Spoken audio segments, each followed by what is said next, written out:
Bueno, pues buenas tardes. Yo voy a hablar de algo completamente diferente. Pero esa es la gracia de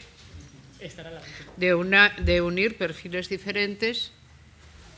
Agradezco a Sandra esta ocasión de estar aquí, porque yo he apreciado muchísimo a tu madre durante largos años, y para mí es una ocasión pues especial de recordarla todo el rato. Mientras Cristina hablaba, yo veía esa magnífica vidriera que tenemos ahí y recordaba cómo Rosalía me contaba que durmió sobre ella largos años, porque tuvo la vidriera antes de tener el sitio donde ponerla. O sea, le gustó la vidriera y dijo, esta para mí, y la guardó el tiempo necesario hasta que tuvo donde ponerla. Y muchas veces el talento es eso también, ¿no? Es una manera de hablar y jugar con el tiempo, de marcarse los propios tiempos. Agradezco muchísimo a Luz su presentación tan cariñosa y lamento haberla estropeado tosiendo locamente, porque entre tanto elogio me empezó a entrar esa timidez. Ya saben ustedes que impide respirar a gusto, y entonces empecé, y aquello llevaba muy mal tal, pero bueno, si me vuelvo a ocurrir traigo unos caramelillos con los que normalmente salgo de estas ocasiones. Yo quiero hablar de qué pasa con la crisis que padecemos y, en particular, qué pasa con las mujeres dentro de esa crisis, si es que puedo. Porque no es un tema nada fácil, porque no es un tema mecánico. Y también porque la crisis que padecemos, hay ciertas cosas que la gente no quiere saber de esta crisis actual. Porque, bueno, en general la humanidad gusta de mirar a sitios oscuros y abismáticos y complejos siempre que le avisen de que son de mentira. Dicen, mira, ¿recuerdan ustedes cuando de pequeños nos llevaban al cine? Entonces había un bicho muy feo, muy grande, y normalmente nos asustábamos mucho, ¿no? Y nos decían, es de mentira. Y decías, ya, bueno, entonces te vas acostumbrando que solo miras las cosas muy feas y son de mentira. Pero cuando son de verdad, nuestra capacidad de tener ganas de seguir mirando mengua bastante. Y nuestra crisis actual es de verdad. Es lo primero. Ya sé que hay que ser optimista y estas cosas, pero vamos a ver si vamos a tener un poco de optimismo informado. Nuestra crisis actual no es una crisis más. Es la manera en que vamos a vivir todos los que estamos aquí el resto de nuestras vidas. Porque está generada por un doble movimiento: la globalización financiera por una parte y la deslocalización de la producción por otra. Lo que nos lleva a cosas tan evidentes como, al no existir un paradigma monetario mundial al que seguir, ¿cómo vamos a no tener problemas de empleo cobrando lo que cobramos cuando lo que sabemos hacer lo hace cualquier asiático 10 veces menos, por 10 veces menos? Y además, se puede poner la producción aquí sin que eso mengue costos. Obviamente, mientras este sea el territorio de fondo en que nos estamos moviendo, la capacidad que tenemos de acabar rápidamente con esta turbulencia no existe. Vamos a vivir en un estadio de turbulencia. ¿Cuál ha sido la receta europea, occidental en general? A Occidente ya saben que es como llamamos a nuestro mundo, para llamarle algo así, digamos, poético, ¿no? No hablamos, para hablar de Europa, a la vez Australia, quizá Sudáfrica, América, tanto la América Latina como la América del Norte, solemos decir Occidente. Claro que Occidente a veces queda al norte, a veces queda al sur, a veces queda en Asia. Es un lío donde queda Occidente, ¿no? Porque ha perdido cualquier referencia como punto geográfico. Así que los antropólogos, algunos especialmente buenos, Diamond, por ejemplo, que es un tipo que a mí me parece que está francamente bien, han tomado la costumbre no de hablar de Occidente, sino de una cosa más rara, que es de hablar de las sociedades wired, las sociedades raras, usando un acrónimo. Dice que son sociedades occidentales, educadas, altamente industrializadas y con libertades, son sociedades abiertas, democráticas. Esas sociedades no son tantas. Si ponemos simplemente bajo estudio el planeta, veremos que no es la democracia el sistema prevalente en el planeta, ni son las sociedades abiertas las sociedades también prevalentes. No llegamos a ser una isla, es decir, somos bastantes sociedades bastante poderosas, pero desde luego no somos para nada mayoritarias. Y ese problema se une a los problemas anteriores que he tratado de citar rapidísimamente, de lo que llamaría diferencial de tensión en este momento productiva. ¿Qué es lo que se han inventado las sociedades Bayer para salir de esto? Se ha inventado lo que Cristina nos ha estado contando todo el rato. Dice, vale, pero como somos mejores, somos más listos y empezamos antes, innovemos. Nosotros no nos vamos a dedicar simplemente a producir, porque eso lo hace cualquiera, un poco, a poco que se ponga, nos copia la patente, como por lo demás el registro de patentes en la provincia de Sichuan debe ser un sitio inexistente, es decir, tú coges una cosa, te la llevas, hemos hecho lo mismo, no nos podemos quejar. Yo una vez conocí a esta gente de las cooperativas, que en tu tierra hay tantísimas, los de Fagor y estos, y me contaron cómo habían hecho la primera cocina. Se fueron a Alemania, se compraron uno en una tienda, la desarmaron completamente, la metieron en 2 coches, vinieron y se pusieron a hacerlas. No le preguntaron a nadie por nadie más. O sea que tampoco nos digamos, oh, nosotros honradísimos que somos, ¿cómo nos está ocurriendo que nos lo copien todo? Pues también nosotros cuando tocó copiamos con la mayor naturalidad lo que se nos ponía por delante. Entonces, ¿qué hacemos? Sociedades Bayer, innovad. Innovad, pero ya, porque dice, porque ahí está el challenge, en efecto, está el desafío y está el nicho de oportunidad. Es que no tenéis otro, no podéis hacer una cosa que sea repetitiva. Pero si repetís, repiten mejor los otros y encima repiten barato. O sea que no, vosotros haced cosas que no estén hechas antes. Pero por favor, ¿recordáis el conejo de Alicia? O sea, la cosa es, si te ponen a correr detrás de algo que cada vez corre más que tú, ¿cuánto tardas en hacer crack? No puedes estar todo el rato innovando, ya sé que innovamos aún así sin cesar. E innovamos en 2 campos. Quiero hablar de los 2 porque me gusta. Me gusta que sepamos que están unidos. Innovamos en el campo tecnológico, evidentemente, y con los problemas que has apuntado con tanta inteligencia, que es con los problemas financieros, fundamentalmente. Dice, vale, yo innovaba, pero ya no puedo innovar como en 1920. No puedo. Necesito un apoyo más rápido, más... Entonces, tengo que disponer de una cosa más flexible. En fin, tenemos ese problema, pero aún así vamos solventándolo bastante bien. Y la innovación técnica nos sigue saliendo. Y entonces, ¿bajo qué idea operamos? Bajo la idea de la infinita innovación. O sea, nuestro potencial de innovación es potencialmente infinito y, por lo tanto, podremos seguir innovando in secula seculorum. La infinita perfectibilidad, el postulado de Kant, la humanidad puede ser cada día más perfecta, desarrollado, digamos, como tecnicismo, convence a la gente de que la capacidad innovativa es infinita. Es decir, lo da por hecho. Convence a la gente de eso y de otra cosa también, que es cuando nuestras innovaciones producen problemas, cosa que, por ejemplo, la catástrofe ecológica avisa claramente, dice, como sigáis así, yo no sé si esto aguanta, dice el planeta, ¿no? Mirad a ver qué hacéis, porque parece que quiebra.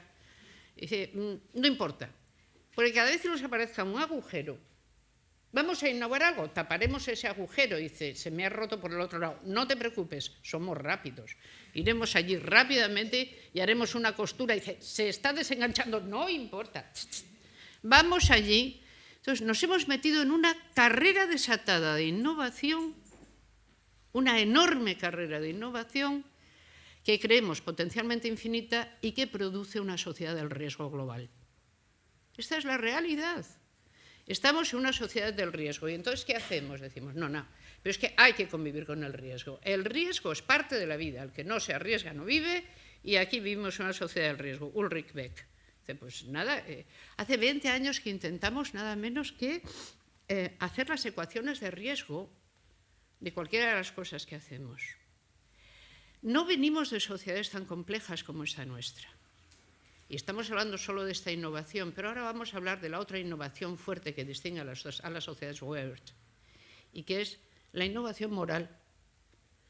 Porque resulta que la dinámica de la innovación moral no funciona como la innovación tecnológica. Y como esto tiene bastante que ver con lo que tiene que ver con la posición de las mujeres, voy a tratarlo un momentito. Y es lo siguiente. La verdad es que lo que nosotros llamamos ciencia, ciencia y tecnología, ese conglomerado de ciencia y tecnología, que en teoría y filosofía de la ciencia lo hemos estudiado tanto, realmente durante tantos años, surgió en paralelo con las grandes innovaciones morales que han dado como resultado nuestras sociedades políticas y el cambio en nuestros modos de vida. De tal manera que si nosotros tomamos del siglo XVII en adelante, vemos cómo se va produciendo a la vez digamos, el superar los retos del conocimiento y el ampliar, el romper la dinámica de la costumbre para ampliar innovadoramente la vida humana y saber e ir diseñando ex novo en qué consiste una vida buena, llevando con ello la contraria a nuestra propia sociedad tradicional, que está prácticamente desaparecida a día de hoy. Cualquiera de nosotros no se orientaría en el pasado de nuestras propias sociedades, le resultaría muy difícil, y cualquiera del pasado no se orientaría en las nuestras, se encontraría extraordinariamente raras, verdaderamente raras, por la cantidad enorme de innovación moral que hemos metido en el paquete del vivir. Cuando hablo de innovación moral me refiero a cosas tan evidentes como: ¿se puede saber qué hacen ustedes aquí, varones y mujeres, sentados en la misma sala? ¿Y por qué no están unos arriba y otros abajo? O por lo menos unos a la izquierda y otros a la derecha.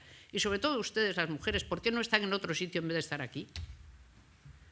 Es decir, ¿qué tontería es esta? O sea, ¿cuándo se ha visto una asamblea como esta? Ningún griego la vio.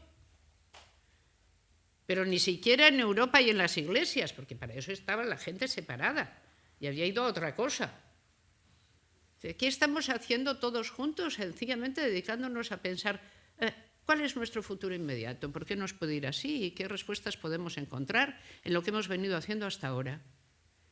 En realidad, si se fijan, estamos haciendo uno de esos ejercicios justamente casi dinámicos de pensar en común. ¿Sobre qué? Dice, nada menos que sobre la continuidad del modelo que traemos. No está mal, como cosa a la que nos atrevemos, ciertamente. Bien, pues las innovaciones morales no funcionan como las innovaciones técnicas. Esto lo dijo Samuel Huntington, que es uno de los más grandes pensadores políticos que haya producido el siglo XX, aunque a mucha gente le caiga francamente mal. Pero es muy bueno, realmente, en el choque de civilizaciones. Una de las frases más sorprendentes, pero concluyentes, de Huntington en esta obra asombrosa, creo que la voy a poder reproducir casi literalmente, es la siguiente: toda innovación técnica siempre traspasa las fronteras, incluso aunque intentemos evitarlo. El papel, China era un imperio cerrado, pasó a Europa, igual que pasó la pólvora, igual que pasó la seda. Y todas nuestras innovaciones, que como no se remiten simplemente a ser 3 o muchas más, serían un poco largas de contar, pasaron tranquilamente también toda la porosidad euroasiática. Dice, pero ninguna civilización admite las innovaciones morales de otra. Si tenemos una gran innovación técnica, es muy posible que alguien inmediatamente la compre. Si tenemos una innovación moral como la libertad de las mujeres, no está claro que eso lo quiera nadie más. Después de todo, puede alguien pretender que lo que nosotros hemos vivido juntos, el progreso científico y el progreso moral, se puede vivir por separado. Es más, se puede vivir solamente uno, el progreso técnico. Y no tener la menor intención de contabilizar el progreso moral. Para empezar, porque no le encuentren ningún tipo de progreso. Progreso, dirán ellos, que es un progreso. Por el contrario, es una caída infernal en modos de vida repugnantes que no queremos en absoluto que se tengan por buenos ni compartir. La mayor parte de las tensiones que nuestro mundo actual tiene no son solo por las fuentes energéticas, que es nuestro motivo principal de preocupación. Fíjense que ahora con lo de Ucrania nos preocupa todo mucho, pero sobre todo nos preocupa qué va a pasar con el gas. O sea, ¿de dónde viene el gas? Aquí nos preocupa menos, porque tenemos los oleoductos argelinos. Pero por ahí realmente lo que más les preocupa es, bueno, y aparte de todo esto también, ¿qué va a pasar? ¿Por qué? Dice, porque no somos autosuficientes, en efecto, y porque además nuestra apuesta por las eólicas y nuestra apuesta por las geotérmicas y todas estas apuestas no han sido suficientemente firmes como para saber que en el 20 vamos a tener eso hecho, ni mucho menos. No ha habido una apuesta suficientemente firme. Bueno, pues entonces tenemos una dependencia energética grande. ¿Cómo la estamos arreglando? De dos maneras. Importando materias primas, por supuesto. No fabricando lo que deberíamos de fabricar. Ahorramos mucha energía fabricando menos, porque lo está fabricando todo China. Por eso se está comprando el mercado energético mundial. Sí, tenemos un pequeño problema también ahí, pero al fin y al cabo estos son problemas geopolíticos. No sé si me explico. No parecen partir por las fronteras morales. Alguien puede pensar, ¿vale? Es posible, se dan cuenta, una de estas imaginaciones tremendas a veces que la ciencia ficción nos pone delante. Imaginemos un mundo que sea tecnológicamente muy avanzado y moralmente totalmente regresivo, una especie de feudalismo galáctico. Pues cabe hacerse, y de hecho muchas grandes civilizaciones apuestan por él. India, ¿qué le sucede a las otras civilizaciones que no somos nosotros ante cosas como la libertad de las mujeres? Digo esta porque es la más fuerte de todas. Les puede molestar más o menos que hagamos, bueno, como les expliquemos a los que les vendemos los abonos, que están hechos de tripa de cerdo. No hay musulmán que pise un campo de golf más. O sea que a ver si nos callamos esa parte. Y decimos que estamos haciendo, sabe Dios, con viruta de madera. Porque aquí la gente tiene muchas manías, entonces hay que tener siempre algo ahí calculado. Bien, entonces, ¿qué cabe hacer? Digamos que, claro, fíjense esto, qué cosa más extraña, ¿no? Dice, pero si nosotros hacíamos fertilizantes, dices, sí, pero no digas con qué los haces. ¿Por qué? Dice, porque ya ves, hay gente que tiene unas manías de narices y no las piensa abdicar mañana, no las va a cambiar. Porque ha decidido que aceptará el progreso técnico, pero nada más que eso. Y que no quiere saber nada de lo otro. Y lo más importante de lo otro ya no es lo que hagamos con los fertilizantes, es lo que les dejamos hacer a las mujeres. Nada menos que ser individuos de pleno derecho.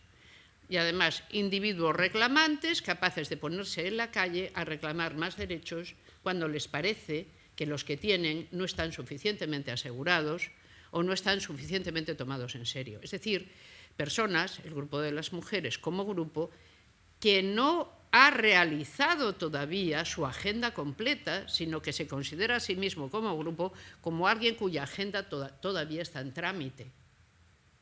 Esto es genial. Yo tengo varias personas que hacen la tesis conmigo y me gustaría que la hicieran más seguida. Pero esto de hacer tesis se ha vuelto una cosa muy compleja, porque la gente tiene que comer y de hacer tesis no hay quien coma.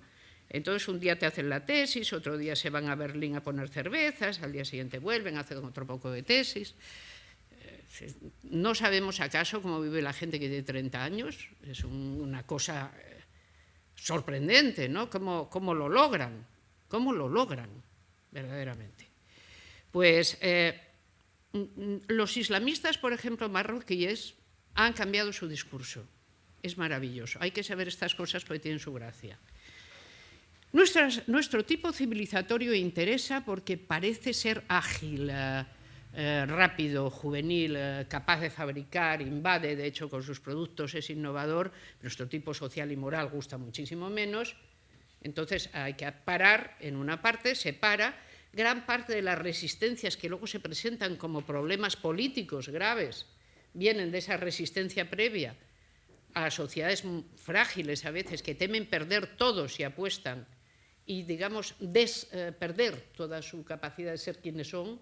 No quieren tampoco una gran resistencia al cambio hasta cierto punto explicable. Es que nosotros hemos cambiado muy rápidamente, pero lo hemos hecho de una forma tal, digo, los últimos 50 años en España, por ejemplo, el cambio ha sido inmenso, pero lo hemos hecho, la graduación ha sido buena, de tal manera que la gente no ha tenido la impresión de perder identidad. Pero cuando una forma religiosa te organiza la vida, como lo organizan algunas, de un modo completo, y me refiero, por ejemplo, al Islam o al hinduismo, la resistencia tiene que ser mucho mayor, porque es que esa forma organiza verdaderamente la vida. Vean, por ejemplo, ahora India. India acaba de tirar a la calle a la dinastía Nehru-Gandhi entera, para elegir a un nacionalista hinduista, que a ver ahora cómo se las va a apañar, bajo la idea de que India es una potencia emergente, por ejemplo, en computadores, pero no necesitan innovar. Ellos simplemente van a hacer los chips. Todo lo precisos que sean necesarios, porque para contar eso es como hacer vainica. No necesitas echarle nada en particular. Y lo otro, pues lo otro, perdona, pero la Trimurti está donde estaba, las castas no están tan mal como dicen, y lo de las mujeres ya lo iremos viendo, que después de todo no nos gusta que haya mujeres que sean rebeldes a su suegra. Y si es verdad que tenemos 25.000 al año que se mueren extrañamente porque se queman en la cocina, pobrecillas, pues ya les daremos unas instrucciones para que se quemen menos. Pero no vamos a cambiar nada. O sea, cuando un país como India vota lo que ha votado, nos está diciendo lo que opina de la modernidad y de la globalización. Y las sociedades islámicas e islamistas tienen una opinión parecida.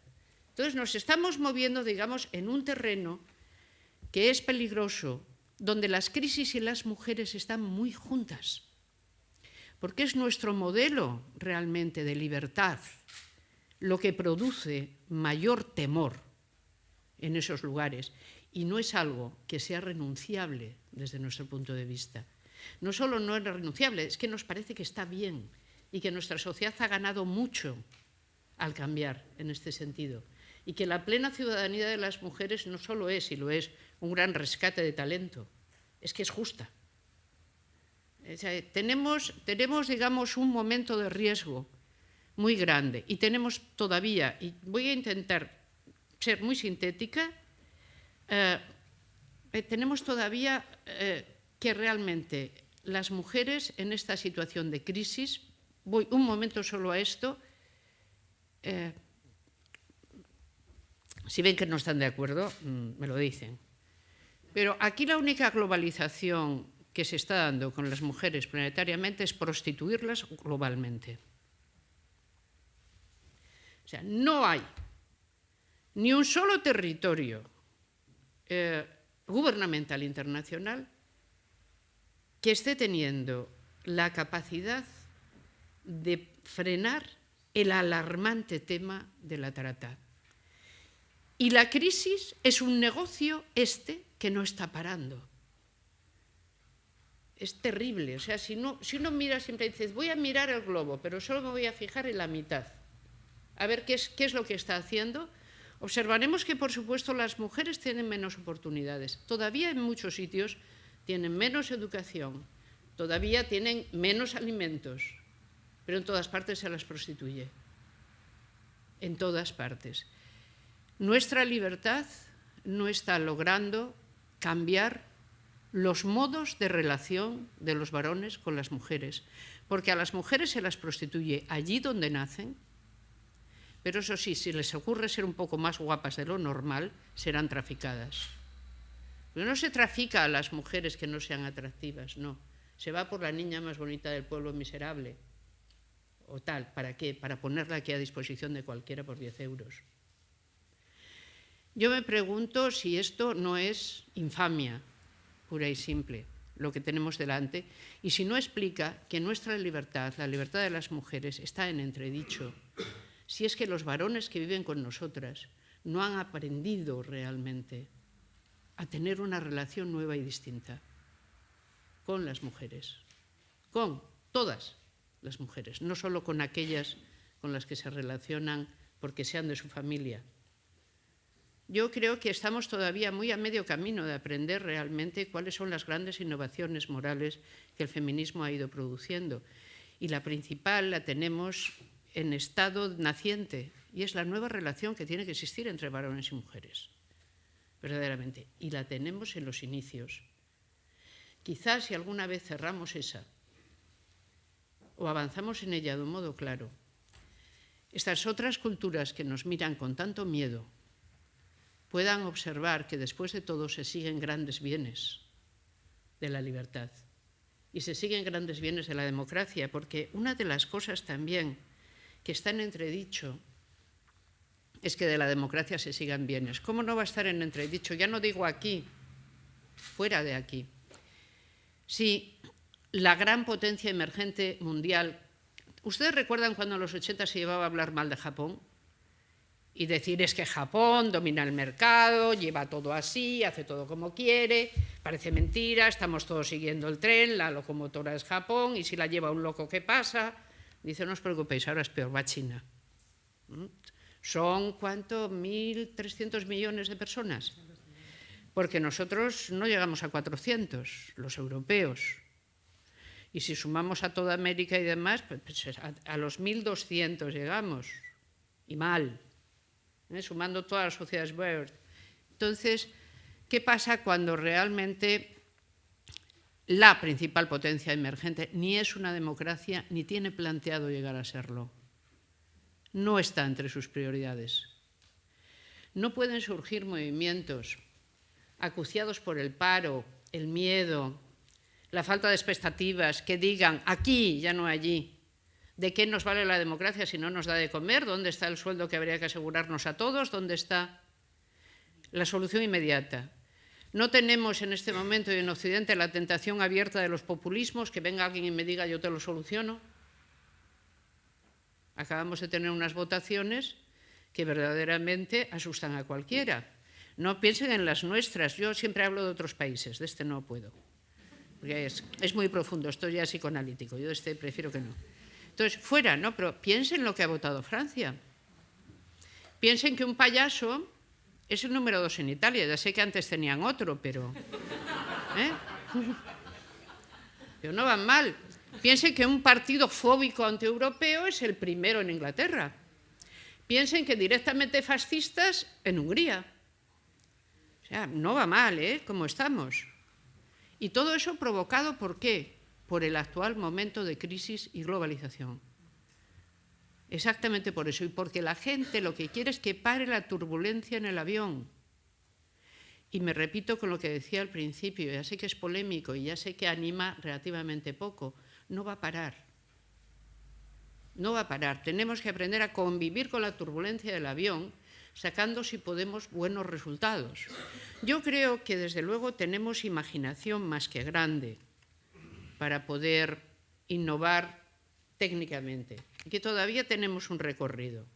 Por lo menos mientras dure, aunque solo sea vivir de restañar lo que vamos estropeando. O sea, ya estropeamos y luego arreglamos y solo con eso ya se mueve un poco el asunto, ¿no?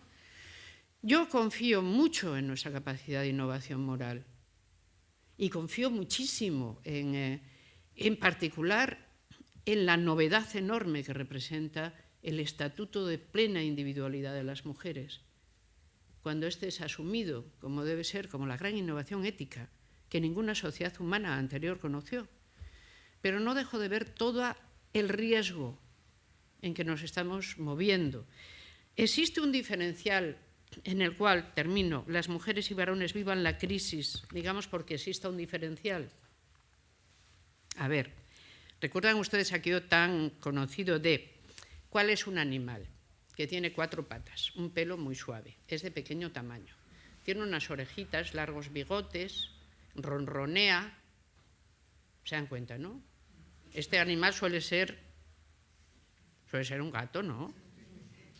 No suele ser un gato. Y si les digo que no, es que es una gata. Es decir, a veces a la gente, aquí, ya no digo fuera, ¿no? En esos otros territorios, hay que explicarle que las mujeres y los varones nos parecemos enormemente. Es decir, que no siempre existe tal diferencial, que lo más parecido a un varón es una mujer y lo más parecido a una mujer es un varón, que vivimos generalmente juntos, incluso he oído que nos reproducimos juntos, ¿no? Unos a otros. Entonces, debe ser que tenemos una enorme cantidad de afinidades, pero aún así hay un diferencial en la manera de vivir la crisis. Y vean, es esta. La masculinidad no está en Occidente abdicando de algunas de sus peores costumbres. digamos, no se están convirtiendo en compañeros eficientes a la velocidad deseable. Y aunque solo sea para mantener la capacidad de innovación, las mujeres, porque nos hemos hecho distintas, necesitamos compañeros distintos, realmente, y no surgen tantos como sería necesario. Ustedes conocen a chicas, me imagino, que están entre los 20 y los 30. ¿Se han dado cuenta de la enorme cantidad de problemas sentimentales que tienen? ¿Y qué pasa? ¿Que es que son tontas ellas? ¿O pasa algo más? Sí, tenemos ahí un diferencial, y hay otro diferencial que quiero señalar, que no me va a dar tiempo de desarrollar porque tiene mucha gracia. El diferencial femenino y masculino está en la gestión del éxito. Las mujeres no hacemos buena gestión del éxito, por lo menos de momento, con la feliz excepción de Rosalía, que siempre lo hizo. Por eso yo siempre la he admirado muchísimo.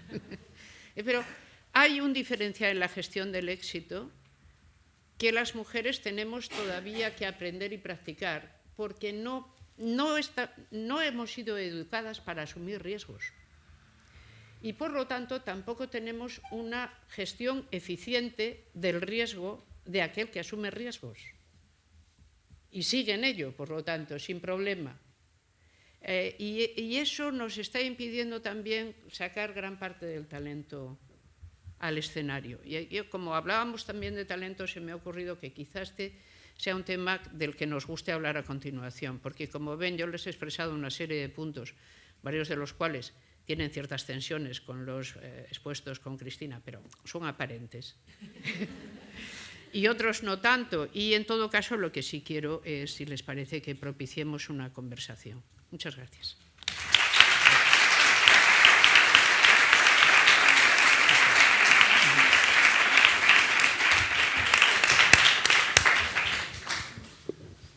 Pues muchísimas gracias a las dos. Verdad que realmente respondieron a las expectativas que yo os decía.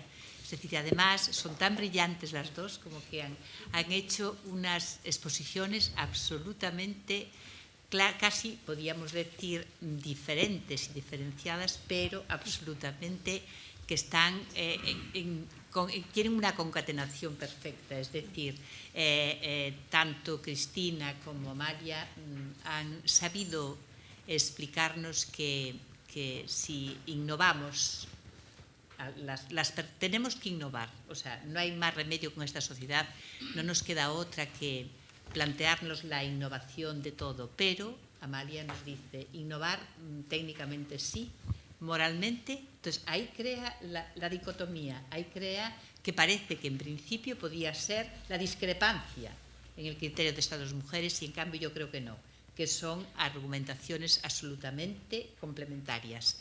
Esta brillantez es fantástica, pero que todos estos retos que Amalia nos ha planteado y lo mismo que Cristina dejan a que cada uno de vosotros habrá pensado algo de lo que cada una de ellas ha dicho. Y entonces me parece que sería muy interesante que cualquier duda o simplemente cualquier pensamiento que os haya sugerido, como decía Amalia, sobre lo que cualquiera de las dos nos haya aportado, podráis ponerlo vosotros también de manifiesto y a lo mejor también es otro complemento de lo que aquí tenemos. Es decir, el diálogo está para eso y el de pensar conjuntamente, como decían las dos, yo creo que es una manera de innovar también esta sociedad. ¿Alguna persona tiene algo que...?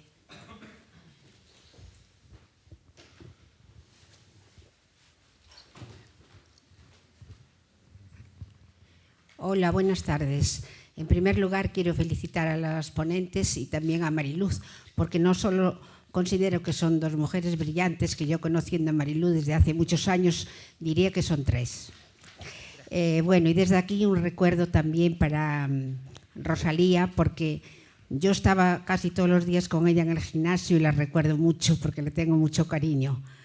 Y entonces también felicitarla por dejarnos esta, como si dijéramos, herencia, ¿no? Para que nosotros nos podamos aleccionar con estas ponentes tan maravillosas. Mi pregunta va dirigida a doña Amelia Valcárcel, porque es muy simpática en su intervención. No, a mí al menos no me dejó dormir. Entonces, quiero hacerle una pregunta. Como yo represento a un colectivo de bastantes mujeres, pues quería, solución sé que no me puede dar, que no está en sus manos, pero sí una opinión. ¿Cómo podríamos hacer las mujeres para solventar esta crisis y que nos viéramos más consideradas en ciertos momentos de nuestras vidas, tanto a nivel moral como a nivel laboral? Simplemente eso, su opinión, porque no solución. Para aumentar la consideración que se tiene por el sexo femenino en su conjunto. Exactamente, y para, o sea, esta valentía para nosotros ser decididas, para decir, pues hasta aquí hemos llegado, pero basta ya, porque ya estamos muy cansados, toda la sociedad está muy cansada de todo esto que está pasando, porque hay crisis en ciertos ámbitos, simplemente, y en ciertas personas, pero no en toda la sociedad. Y eso es lo grave. En este segundo caso se refiere a usted que los efectos de la crisis no son los mismos en la mayoría de la población, puesto que este escenario de crisis está permitiendo una acumulación dineraria como nunca antes se había visto en los últimos 30 años. Exactamente, los pobres estamos siendo más pobres y esos altos cargos, pues claro, nos rebajan a las pensiones. Le pongo un ejemplo, ¿no? Para que, por si no me expliqué bien, nos rebajan las pensiones, pero claro, si usted, bueno, yo como prejubilada, pues voy a la farmacia y muchos medicamentos los tengo que pagar y otros el copago. O sea, que dicen que nos aumentan, por ejemplo, suponer, un 1% y estamos pagando un 30% por otro lugar. O sea, que no veo ningún aumento. Y por otro lado, los altos cargos, pues se están con unos sueldos que no es normal. Encima toda la corrupción y todo. ¿Me entiende? O sea, que aquí tenía que haber un cambio radical en todos los ámbitos de la vida. Yo no soy nada partidaria de los cambios radicales porque casi siempre son a peor. Bueno. No, se lo digo en serio, puede parecer simplemente que estoy utilizando el ingenio, pero no. Pero una opinión para las mujeres, ¿no? Los únicos cambios que funcionan son los cambios graduales, de los cuales uno sabe, porque ha aquilatado bien exactamente a dónde quiere que lleven y ha calculado las etapas, los tiempos y los esfuerzos necesarios. Lo otro suelen ser saltos en el vacío. Yo creo que la ciudadanía, y ya veo que no es fácil, porque en Europa no está siendo nada fácil, nuestra ciudadanía tiene que aprender un manejo de los tiempos, y por eso les ponía ese sorprendente ejemplo de Rosalía que tuvo antes la vidriera que el sitio para ponerla. A ver, uno tiene que tener más o menos claro qué es razonable esperar. Tenemos un estado de bienestar que está fragilizándose de día en día por las condiciones financieras exteriores. Porque si realmente no tiene bastante input, no podrá darnos las garantías que nos venía dando. Y no tiene bastante input, primero, por la existencia de paraísos fiscales, que es una cosa de la que conviene señalar y hablar. Es decir, si realmente los paraísos fiscales existen, la capacidad de tributación, de obtener tributación que tienen los estados, disminuye de una manera bastante considerable y, por lo tanto, en la misma medida disminuye su capacidad de atender. Pero quiero decir que no todo es debido a pésimas gestiones. Hay a veces asuntos que son más bien estructurales y nos estamos empobreciendo todos, porque realmente la deslocalización productiva nos está llevando a una cierta pobreza. Aparte de que luego determinadas políticas públicas te pueden llevar a que la clase media aumente o por el contrario se haga más frágil, a que el ahorro consolidado se mantenga o se volatilice en un par de décadas. No estamos viviendo en un mundo nada fácil y la gente es capaz de ver perfectamente lo que le toca, pero por eso les decía al principio, es que no nos gusta mirar al sitio donde da miedo mirar, y si ponemos todas las piezas de nuestro mundo en orden, el panorama que nos sale no es confortable, a pesar de que vivamos todavía en las sociedades más confortables que existen sobre el planeta. Porque es lo que nos ocurre. Sepamos también dar valor a lo que tenemos, aunque sea quizá menos que ayer, yo me conformaría con que no fuera menos que mañana, ¿eh? Seguimos siendo gente muy afortunada, enormemente afortunada. Ahora, ¿qué se puede hacer en ese contexto para que, digamos, el sexo femenino como tal resulte más respetable? El sexo femenino está haciendo todo lo necesario. No hemos parado de cargarnos de títulos, saberes, habilidades, o sea, no hemos parado. Si de nosotras depende, vaya, hemos hecho los deberes en condiciones. Lo que pasa es que no todo cambio de actitud depende simplemente de uno, de los actores. Es el otro actor, tiene que trabajar más. Y ahí nos viene muy bien también la ayuda de lo público. Una decidida política feminista es mucho mejor que una que no lo es. Porque aunque levante a veces sospechas en algunos, diciendo, hoy mira qué injusticia, estas se están quedando no se están quedando con nada, pero bueno, es igual, la suspicacia existe. Aunque eso pueda ocurrir, es mucho mejor la idea de confiamos en la ciudadanía de nuestras ciudadanas y confiamos en su talento y confiamos en sus virtudes. Y un gobierno puede hacer esto y otro no hacerlo porque no esté tan convencido de que ese es el caso. Y como yo no quiero hablar de lo que pasa en España, pues no digo más. No, que me pierdo. Me pasa lo que al señor Cañetes, que es me enciego, ¿no?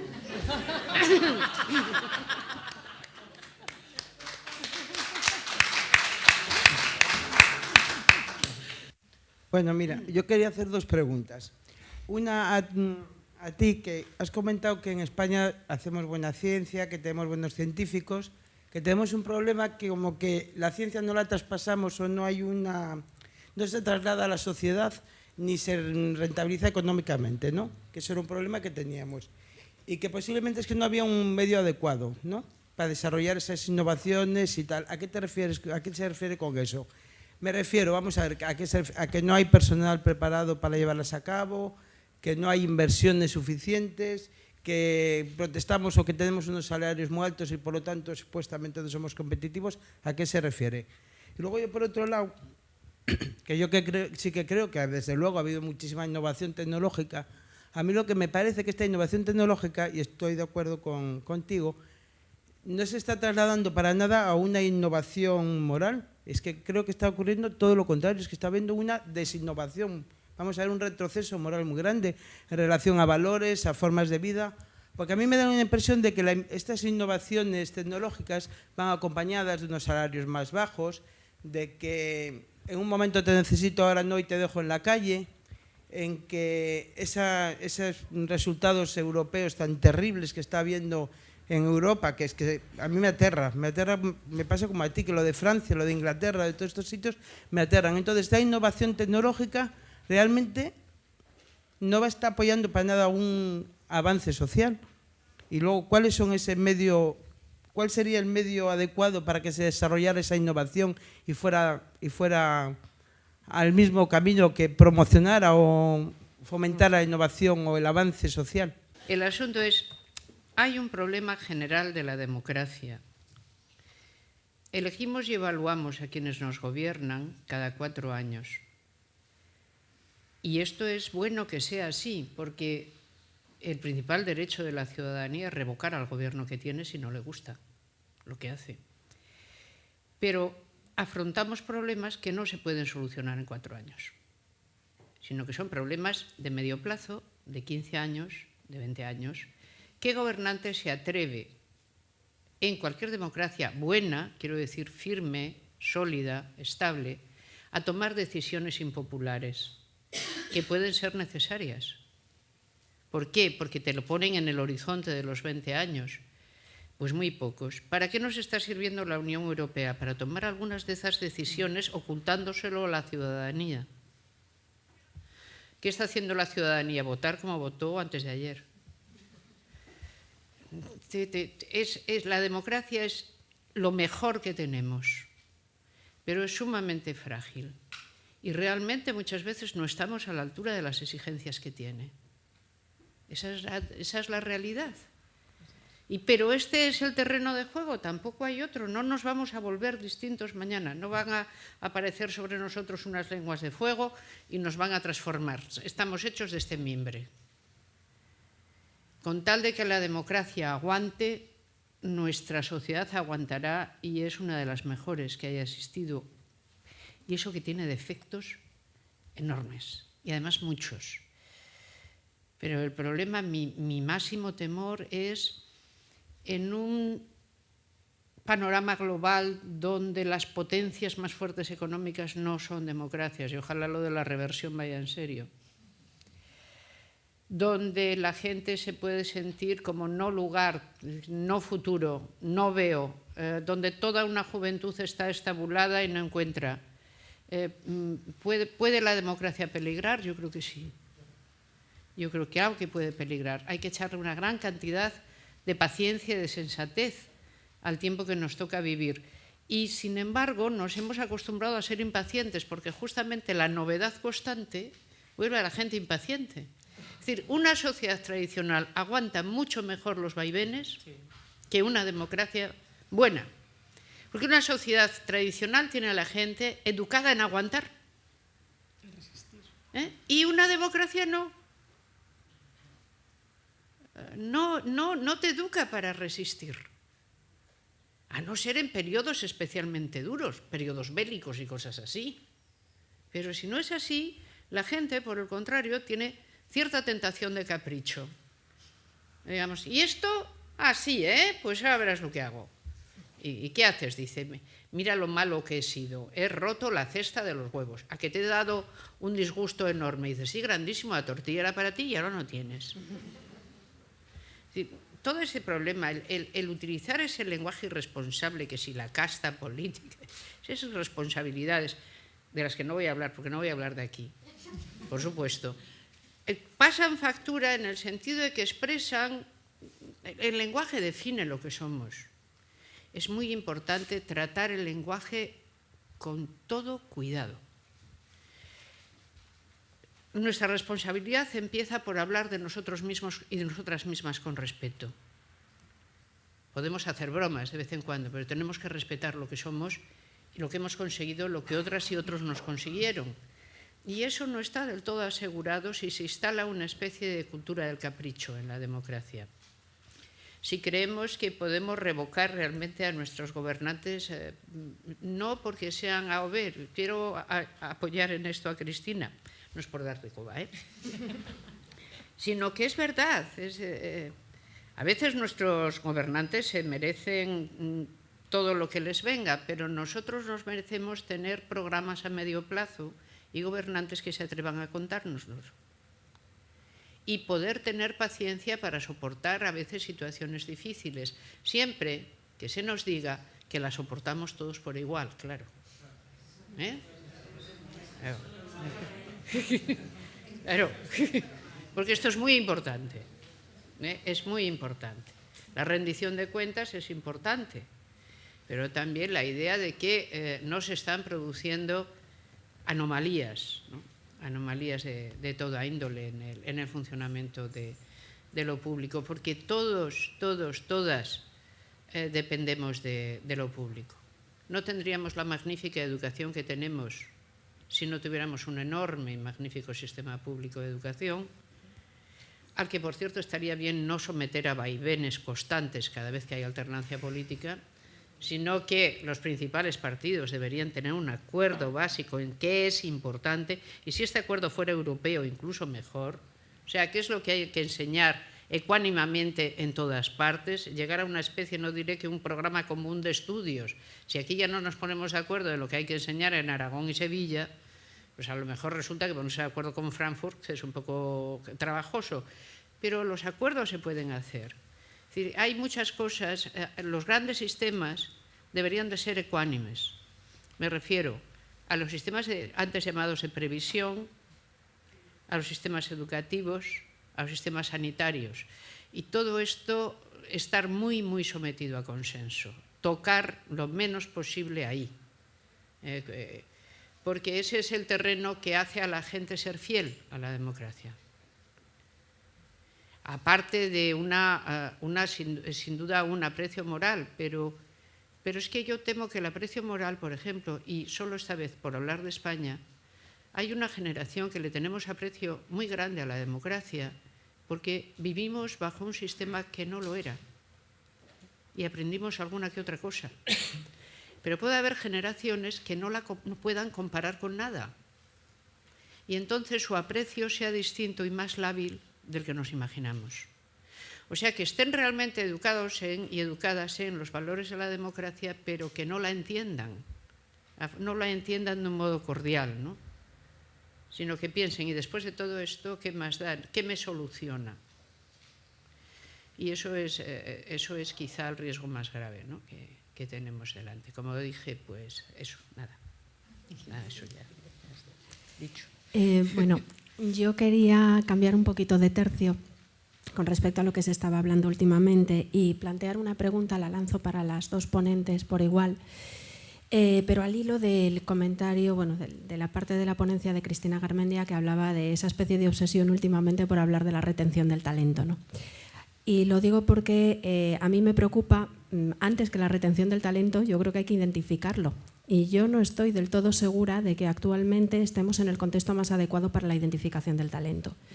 Primero porque, y menciono 4 aspectos, bueno, 4 que en realidad son 5, para que cada una de las ponentes comente lo que quiera y el que quiera y como quiera.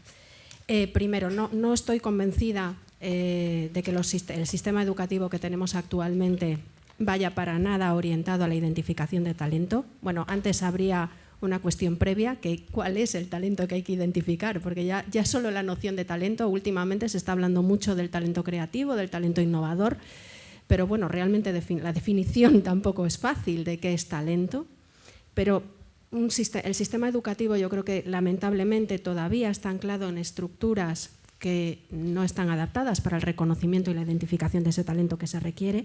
En segundo lugar, el contexto de crisis actual no me parece en absoluto el más adecuado para una identificación del talento. En primer lugar, porque no es el semillero más adecuado para una mentalidad innovadora. Al revés, normalmente cuando no tienes medios y tu vocación es sobrevivir, realmente no necesariamente eso te tiene que llevar por los derroteros de una mayor creatividad. Puede hacerlo, pero no me parece que necesariamente tenga que ser el semillero más adecuado. En tercer lugar, vivimos en sociedades crecientemente con una tendencia creciente al envejecimiento. Es cierto que el tándem juventud, creatividad e innovación no tiene necesariamente por qué ir vinculado, pero algo de vinculación hay y yo creo que eso va a seguir siendo así por una cuestión cuasi biológica y cultural y educativa por muchas razones. Digamos que el pensamiento alternativo normalmente viene de los más jóvenes, digamos siempre ha sido así. En unas sociedades crecientemente envejecidas, donde además los jóvenes cada vez tienen más dificultades para sobrevivir, no estoy segura de que, repito, sea el semillero más adecuado. Y en cuarto lugar está el problema yo creo, del desperdicio, entre comillas, del talento femenino, ¿no? Por supuesto, en las sociedades cerradas eso es así, es indiscutible. En las sociedades abiertas, yo creo que ahora mismo, sobre todo en el contexto de crisis actual, tenemos de alguna forma el riesgo también de una vuelta al desperdicio del talento femenino, porque lamentablemente la conciliación todavía sigue siendo un reto que no se ha conseguido al 100%. Todavía son muchas las mujeres que en un momento determinado de su vida renuncian a una determinada parcela, una parcela profesional, o la relegan a un segundo puesto, lo cual hace que precisamente no vayan a tener las posiciones más innovadoras. Y me parece que, bueno, que esto también hace o que merece ser reflexionado. Y por último, ya una reflexión de corte político, y es ¿qué pasa con la identificación del talento en la política? Porque es un comentario, no digo que injusto, ¿vale? No me atrevo a decir si injusto o no, pero sí que es un comentario general, si hay una sensación general por parte de la ciudadanía de que quizás no hay una exigencia de talento a la clase política que la situación, sobre todo la complejidad de la situación actual requiere. Entonces, yo también quisiera poner sobre la mesa el problema de ¿están las estructuras políticas en nuestras sociedades actualmente preparadas para realmente identificar a los líderes más talentosos y ponerlos a ellos al frente? Gracias. Bueno, a mí me ha parecido fenomenal la batería de preguntas, empezando por la primera, que es ciertamente dificilísima de responder, es en qué consiste el talento.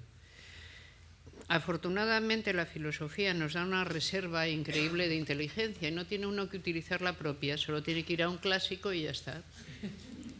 Es una ventaja que tenemos, nos pasamos el rato realmente leyendo a personas de una genialidad indiscutible. No siempre se nos pega, pero sabemos dónde queda. Y eso ya es una ventaja. Me voy a Hobbes. Sí, ciertamente que a la inteligencia le podemos encontrar muchas maneras de, que decir, no es lo mismo la inteligencia emocional que la inteligencia numérica, aquello que se llamaba el análisis factorial de la inteligencia y que estudiábamos cuando estudiábamos ecología y demás, ¿no? Vale, cierto. Pero cuando nos preguntamos en sí qué es el talento, yo creo que la mejor respuesta la ha dado Hobbes en su Leviatán, cuando dice que la inteligencia es llegar más rápido que otros a la conclusión a la que hay que llegar con las premisas que están puestas. Y eso es exactamente la inteligencia. La siguiente que dice Hobbes es, con todo, si el asunto está bien planteado, todo el mundo acabará realizando esa misma operación. ¿Por qué? Dice, porque la inteligencia, dado que existe humanamente incorporada, es un territorio común de la humanidad. No hay una inteligencia sola. Una inteligencia puede descubrir una cosa porque lo hará más rápidamente. La inteligencia de las demás gentes que vengan pueden tardar más o menos en entender aquella intuición, que lo llamarán intuición porque fue muy rápido, pero la acabarán compartiendo porque la inteligencia se comparten, es una extravida que tenemos, la inteligencia compartida. Y en ese sentido la democracia es una enorme inteligencia compartida. Fíjense que precisamente innova tanto y tan bien porque realmente no tiene barreras en el sentido de que las creencias no la obligan a parar a la innovación. No tenemos diciendo, no, sobre eso. Una sociedad cerrada no deja nunca a la inteligencia producirse. O sea, la tiene que ahormar mucho y desde muy pronto, y tiene que ir según lo que se le marque. La nuestra no es una sociedad que deja estallar la inteligencia, pero desprecia el talento. Nuestra democracia también a veces desprecia el talento. Pensemos, por ejemplo, en la cantidad de entretenimientos que tenemos que están fabricados exclusivamente para mandar a la porra el poco talento que hayamos logrado acumular. Dice, oiga, le encuentro yo a usted que ha aprendido mucho. Póngase a ver este programa y ya verá cómo se le pasa en cuestión de 2 semanas. Yo tengo una amiga a la que quiero mucho y realmente un día me la pesqué viendo un programa que no cabe sino llamar, bueno, no le llamo, allí estaba ella. Allí delante la pesqué además porque está un poco sorderas y yo me abrió la puerta a su marido y no me explicó que ella estaba en el pleno ejercicio de la irresponsabilidad intelectual, claro. Y allí estaba ella tan a gusto en ese ejercicio, entro, me la pesco, se me da la vuelta, se me pone colorada y dice, es que tengo mucho interés sociológico en este programa. Anda ya. Tú lo que estás es desbaratando lo que nos ha costado meterte en la cabeza durante 60 años. Déjate de tonterías, que ha salido carísimo, no te creas que esto es gratis. A ti te habrá costado esfuerzo, pero a la sociedad le ha costado una pasta amueblarte la cabeza. Y tú te estás poniendo ahí y te la estás desamueblando a una velocidad de vértigo. Es decir, pero ciertamente podemos decir, ¿cómo se podría llegar a ser de aburrida una sociedad que solo apreciara el talento? No, tampoco queremos, pero hay que guardar un cierto, quiero decir, la berlusconización de una sociedad es temible, ¿vale? Hay que aguantar un poco antes, no hay que llegar tan allá, ¿no? A ser posible, hay que tener un aprecio por el talento no excesivo, se puede ver fútbol y cosas así, pero todo con orden, o sea, todo con prudencia, que decía el maestro Aristóteles. Y en cuanto, digamos, hay 2 temas que me interesan la mar. Uno es el envejecimiento, que me gustaría que habláramos de hoy un momento, pero para después. Y adelanto, con Hobbes también la segunda. ¿Qué pasa con el talento político? Es que, como también lo decía Hobbes, ese libro es un tesoro. El Leviatán es una cosa realmente asombrosa. Espero que los que no lo tengan vayan y se lo compren. No tengo acciones para nada, pero es muy importante. Es un libro de los... Bueno, es extraordinario. Y Hobbes dice, a la política se dedican mucho mejor los tontos que los listos. Y tú dices, este Hobbes siempre tan pesimista. Dice, no, porque la política tiene una parte en que es simplemente regateo, es querer vencer al contrario, es querer asustarlo, es querer sobrepasarlo sin que se dé cuenta. Y dice, lo hacen mucho mejor los tontos que los listos. Porque, dice, los listos tienden a fijarse en la profundidad del problema, en todos los aspectos que tiene, y entonces simplemente con eso ya no corren. Pero se han parado a pensar. Dice, y hay otra gente que justamente como solo piensa en sí misma y no piensa otra cosa que en sí misma y en cómo triunfar en una determinada situación, esa se alza con el triunfo, dice, y se suelen dedicar a la política. Yo no he sido, es Hobbes, yo no digo nada, pero es una cosa muy curiosa. Que si el talento siempre es juvenil, yo creo que en eso hay que seguir a Kuhn. La estructura de las revoluciones científicas es también otro magnífico libro, ¿no? Y nos dice qué ciencias funcionan juvenilmente y cuáles no. Por ejemplo, para la matemática, para ser innovador hay que ser muy joven. Incluso para la física teórica hay que ser muy joven. Para la química no tengo ni idea, pero me temo que en lo que tenga en que es del todo especulativa, también, imagino. Pero para las humanidades definitivamente no. Porque hay que tener una acumulación de saber enorme que solo se produce cuando se lleva mucho tiempo en ello. Entonces, digamos que los saberes no funcionan igual. Unos son juvenilistas y, por lo tanto, podemos esperar innovación y en otros no. Y tenemos que esperar una mayor inercia en esos saberes.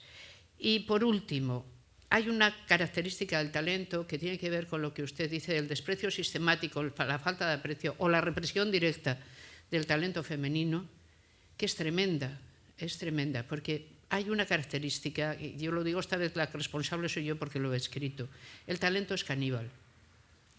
Es decir, si a una persona no se le deja que saque su talento, se la comerá viva, ese talento que tiene. Puede acabar con ella. El talento es peligroso si no se le deja realmente fluir. Y el talento de las mujeres está sometido a tales tensiones que hasta me asombra realmente lo garbosamente que por lo común llevan las situaciones tan complejas que a veces tienen que vivir. Porque el talento es peligroso, no es simplemente... No, es peligroso para quien lo tiene. Y luego que me gustaría mucho hablar de lo del envejecimiento, la verdad. Porque es una característica que tenemos, es decir, si pensamos la sociedad como nicho de mercado de innovación, pues decimos, somos una sociedad de vejestorios. Cada vez somos más vejestorios. Así que lo que hay que desarrollar son patinetes de agarrar vejestorios que con cierta autonomía, pero que resulten ergonómicos, de materiales que a la vez sean sólidos y que se puedan transportar bien, que se puedan plegar. Dice, he tenido una idea, voy a diseñar el patinete fantástico. Y ya está. Es decir, hay gente que con su talento hace estas cosas y no quiere más. ¿Sí? Porque el talento también es muy variado, ¿no? Entonces, si pensamos, por ejemplo, en el envejecimiento como un nicho de oportunidad, a todos se nos pueden ocurrir, vamos, salimos con un semillero de empresas para mañana, porque solo hace falta fijarse en lo que tenemos en casa y decir, ¿esto cómo lo arreglaría yo dejando la mente así a que funcione como quiera? ¿Qué me inventaría yo para esto? Pero esa va a ser una situación larga. Quiero decir, si la tomamos como dice Hobbes, o sea, como no se debe, te paras a pensar. Si te paras a pensar, el envejecimiento y la falta de hijos, hay un trozo, no van enteramente juntos, pero hay un trozo en que van juntos. Es decir, no todo el envejecimiento se debe a la poca natalidad, ni mucho menos, sino a la esperanza de vida que ha aumentado la friolera de 30 y 40 años. ¿Vale? Lo cual está a punto de llevar al colapso a los sistemas de seguridades, entre otras cosas. Una tienes ahí. Pero, ¿por qué la enorme falta de natalidad y qué tiene que ver con eso, con la posición de las mujeres y con que las mujeres no estén siendo apoyadas convenientemente para que tengan los hijos que desean tener, que normalmente son 2? Lo que las mujeres declaran cuando se les pregunta. Tenemos en algunos lugares de nuestra sociedad una natalidad del 0,95. No llegamos a un hijo por mujer. Eso es que lo estamos haciendo mal. O sea, no solo las mujeres no encuentran el compañero con quien quieren tener hijos. No les da, es decir, la escasa natalidad se debe, por una parte, a la ocupación, por supuesto, en negocios que devienen de la libertad y, por lo tanto, de una vida pública, y no simplemente en la casa, por descontado que sí, pero esa baja natalidad que tiene también tiene un margen más subjetivo, que es el no confiar en el compañero requerible. Es decir, las mujeres, por ejemplo, cuando tienen una determinada... Lo que sabemos es cuándo baja la natalidad, es decir, cuando llega a una sociedad el bachillerato superior y las mujeres masivamente hacen bachillerato superior, la tasa empieza a acercarse a 2, a la tasa de reposición. En sociedades incluso islamistas, ¿verdad? Igual, sucede. No es un modo mecánico, pero es que la estadística funciona, resulta que es una ciencia, es así. Pero ¿qué pasa, por ejemplo, en una región que yo conozco muy bien, porque vivo allí casi todos los fines de semana, que es Asturias, donde hay una natalidad escasísima y no puedes decir que haya precisamente unas altísimas tasas educativas? Hay tasas educativas altas, pero no excesivas. Pues no queda otra que pensar en la desconfianza respecto del compañero. Es decir, las mujeres están prefiriendo todas invertir en su educación que invertir en un compañero que no se muestra como lo que ellas desean tener. Y la tasa de natalidad baja tiene que ver con el doble requerimiento de esto y del sistema laboral, que no las está ayudando en absoluto. Yo creo. Y esto ya sé que en circunstancias críticas es todavía más difícil de pensar. Ponte ahora a decirle a la gente que tiene que rascarse todavía más el bolsillo para incrementar la natalidad. Lo primero que te dirán es: ¿para qué vamos a incrementar la natalidad con la cantidad de gente que queda todavía en Sudamérica? Que vengan. Para lo que los necesitamos. Es decir, porque ¿para qué queremos más gente? ¿Qué tipo de gente es la más gente que queremos? Ahí también a veces somos un poco cínicos, ¿no? No sé, pero estamos haciendo como una especie de enumeración de problemas, y yo le agradezco mucho su cuestión, porque me ha desatado no sé cuántos, ¿no? Y ha sido además extraordinariamente aguda. Muchas gracias.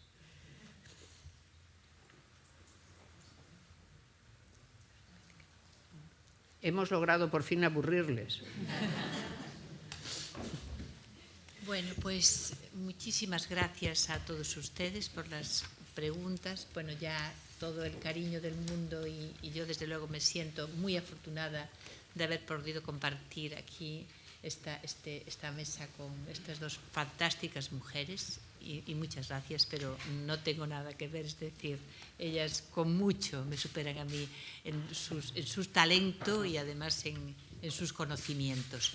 De todos modos, creo que la conclusión es que sí las mujeres podemos hacer algo en esta sociedad, sí hay talentosas mujeres, y lo que tenemos que hacer realmente es confiar en nosotras mismas, ¿verdad? Y que los talentos científicos y los talentos morales puedan ser aunados. Creo que las mujeres tenemos capacidad para eso. Entonces, fijaros si se reúnen los dos talentos, el científico y el moral, y entonces haremos una sociedad muchísimo mejor. Muchas gracias. Gracias.